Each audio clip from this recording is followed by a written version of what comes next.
Welcome to the Advent IM presentation on cybersecurity in business. This presentation is designed to give businesses some idea of the kind of threats they are facing, to try and demystify some of the language, and to look at some examples and talk about reshaping our thinking. And now, Advent IM Managing Director, Mike Gillespie. In this presentation, I will talk about the ways in which organisations are making it easy for hackers. I will identify and discuss the areas of poor practice that are leaving our organisations open to attack, and sometimes not in the way we first imagine. Some examples of recent events, and also some thoughts on the misleading language sometimes used comes next, and then highlights of some really obvious errors. And lastly, I will talk about how we can reshape our thinking and begin to raise the bar on our security performance in business to bring it in line with other business functions. How do we present the cyber threat to management, employees, and ourselves? Part of the difficulty in effective management of the threats businesses and organisations face is our use of misleading language. When we use words like hack and cyber, our minds pigeonhole the threat as a purely IT issue, and this is not accurate and may be leading to further vulnerability. Basically, it means that some threats are ignored or misrepresented. There are many assumptions made about hackers and how they behave, and not all of these will be correct, and again may even be misleading, heaping assumption on misinformation.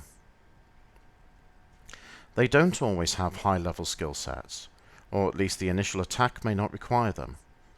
Indeed, many incursions start with very low-level skill requirements, and once a foothold is gained, they then escalate in level of sophistication. SQL injection, phishing, and port scanning are all low-level skill set entry levels for hackers, and yet this is the way they gain access to a network. So what does that say about how we protect our network? Police have been warning us for decades about keeping our personal items safe and secure. Keep them out of sight. Keep them locked away. Don't leave them on display. Yet this is what many organisations fail to do, allowing easy access and then an opportunity to wreak havoc across systems. This is the equivalent of a bathroom window left open that enables the burglar to steal your laptop, tablet, jewellery, and anything else that they fancy. So let's have a look at language we mentioned earlier, and reiterate its importance when we talk security. Have a look at these events. Which one is actually a hack? The media has reported each of these kind of breaches as a hack, and yet only the final one is actually a hack. Of course, all of the others are enablers for a breach, or indeed for a hack as part of a sustained social engineering exercise. But if we take the example of the so-called hacker mum, she retained credentials on a school system that she was responsible for setting usernames and passwords, and once she had been removed from her post, she used those credentials to enter the network, changed her children's grades, and had a nice look around HR. Whilst this is an epic fail in security terms, and could have been prevented by policy, which meant as soon as usernames and passwords are issued, their owners must change that password, or policy that effectively removed access for ex-employees, it is not a hack. Okay, so why is this important? Well, the language can cause businesses or organisations to go down avenues of IT and spend on perimeter security alone, when thinking cyber and when thinking hack. You see, they are not thinking threat, they are not thinking people. The root causes of the breach may not be an IT-based incursion of a hacking kind. It might be a goofy employee or a malicious ex-employee. It might be sloppy systems maintenance, with patching not done, for instance. And buying more security is not the answer if you maintain it, or rather not, in the same way. A new firewall will not stop an employee clicking on a dodgy link. Why not educate that employee in what a dodgy link looks like? If your thinking is purely hack and purely cyber, you may not remember the people. Every year, we are lucky enough to get high-quality survey and reporting. Organisations such as the Poneman Institute, Ernst & Young, PricewaterhouseCoopers, and many others provide regular feedback on how security is working, changing, and performing worldwide. Regularly, the same basic errors are reported as being key threats and causes of data breach. So why are we not learning? The widely acknowledged worst practices are not changing. Indeed, they are increasing. These are all in areas that we allegedly and traditionally accept as being very important areas of our organizations, our networks, and our hardware.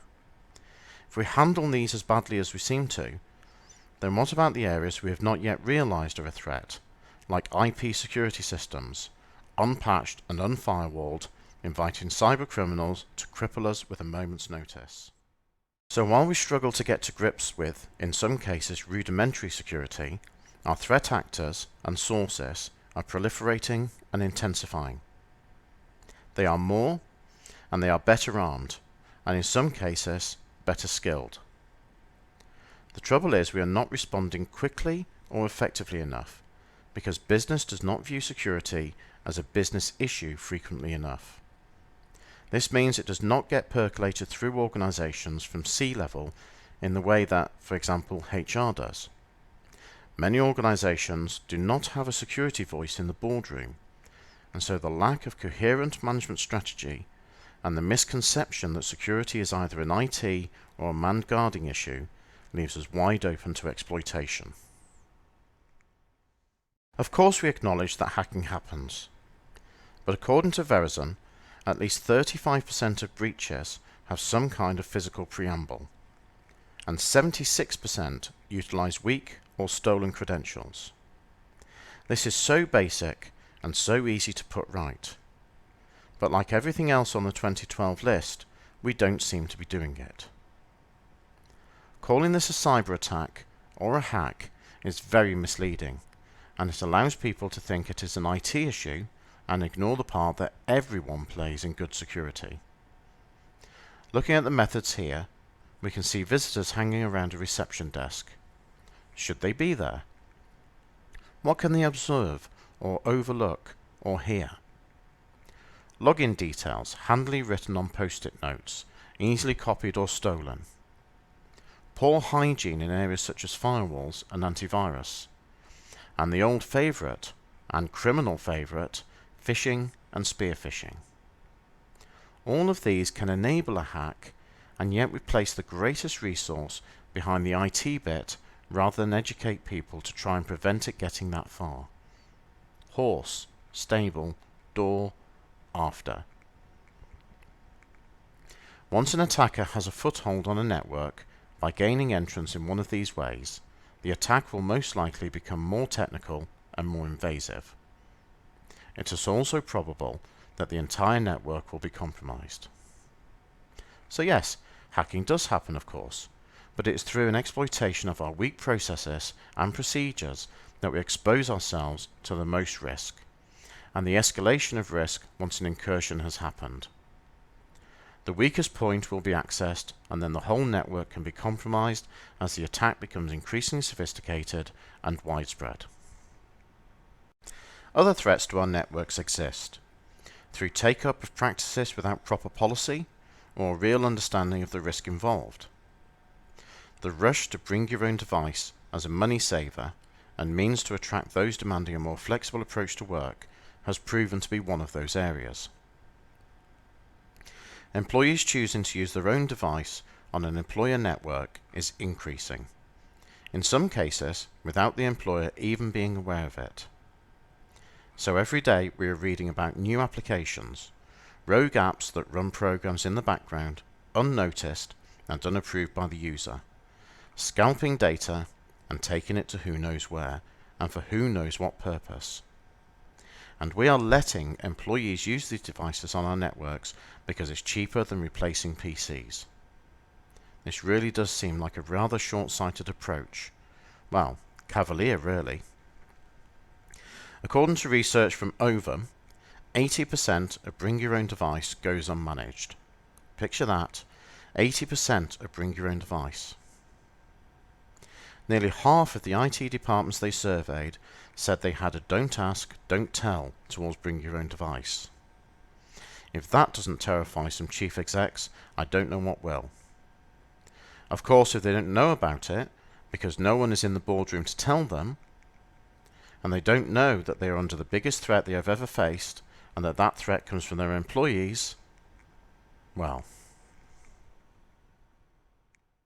These are some examples of recent breaches. None of these are hacks. None of these required anything but the poor process of the data controllers and a willing participant. So the media are also reporting these incidents as cyber or hack events. This won't be helping the overall perception of how these things happen. The second one is a great example. Hacker Mum is very misleading. She didn't hack anything. She used stolen credentials to access something she shouldn't. If the process was robust, in other words, if once the credentials she issued as part of her job had to be changed, i.e. a personal password replaced the issued password, then she would not have been able to do any of this. Why? Because she isn't a hacker. If we look at the National Health Service alone, and only the incidents that have attracted fines, then we can clearly see that a skilled hacker was surplus to requirements, as they could manage to lose data quite well by themselves, thank you very much.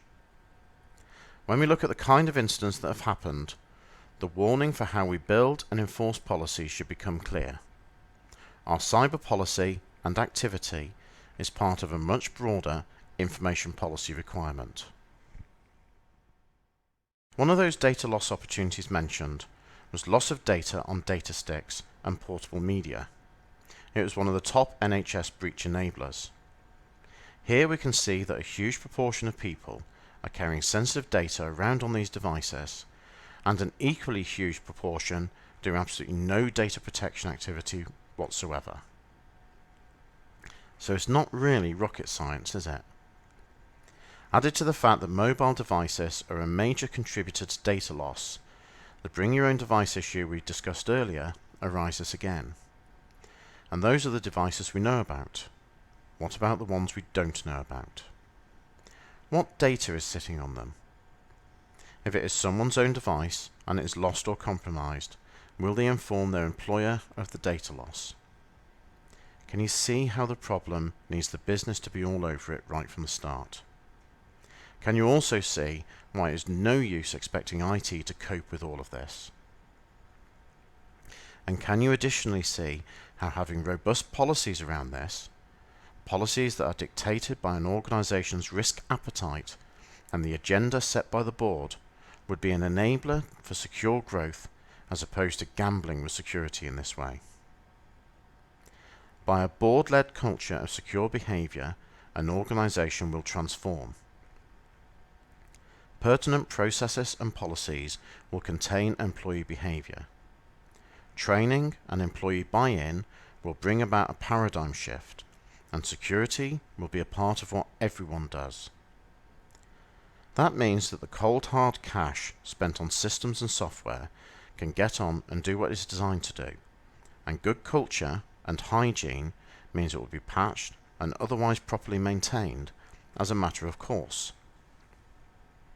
The business will be sure of who is accessing their network and with what, and the grey areas of policy will become black and white, making it easier for all employees to comply.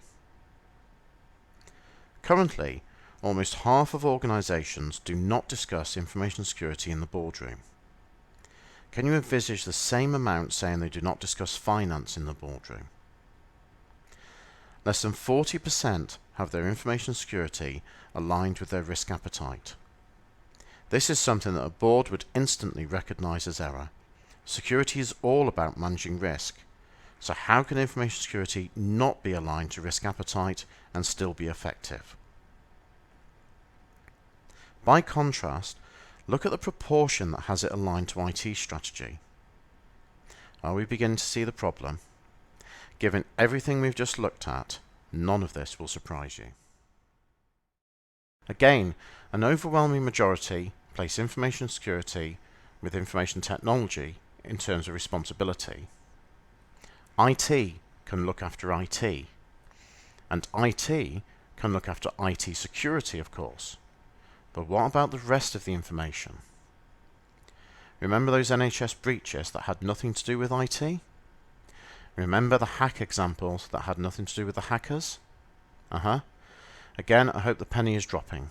You'll be amazed, only 70% of organisations said that their information security function only partially met their needs. It's really not shocking, is it? So what are we proposing?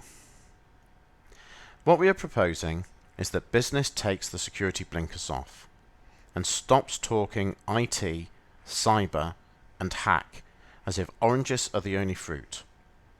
We are proposing that security enters the boardroom and stays there. We are proposing that the cascaded culture that will come from that will transform businesses, making them attractive propositions as supply chain partners, and therefore opening up more commercial opportunities for them. This is the only way that we can stem the tide of breach. All security breaches have implications for our critical national infrastructure. And as a lot of this is in private hands, we have to make sure we all know what we are doing and how important governance in this area is. We hope you found this presentation useful. You can find more content and detail of our services at advent-im.co.uk,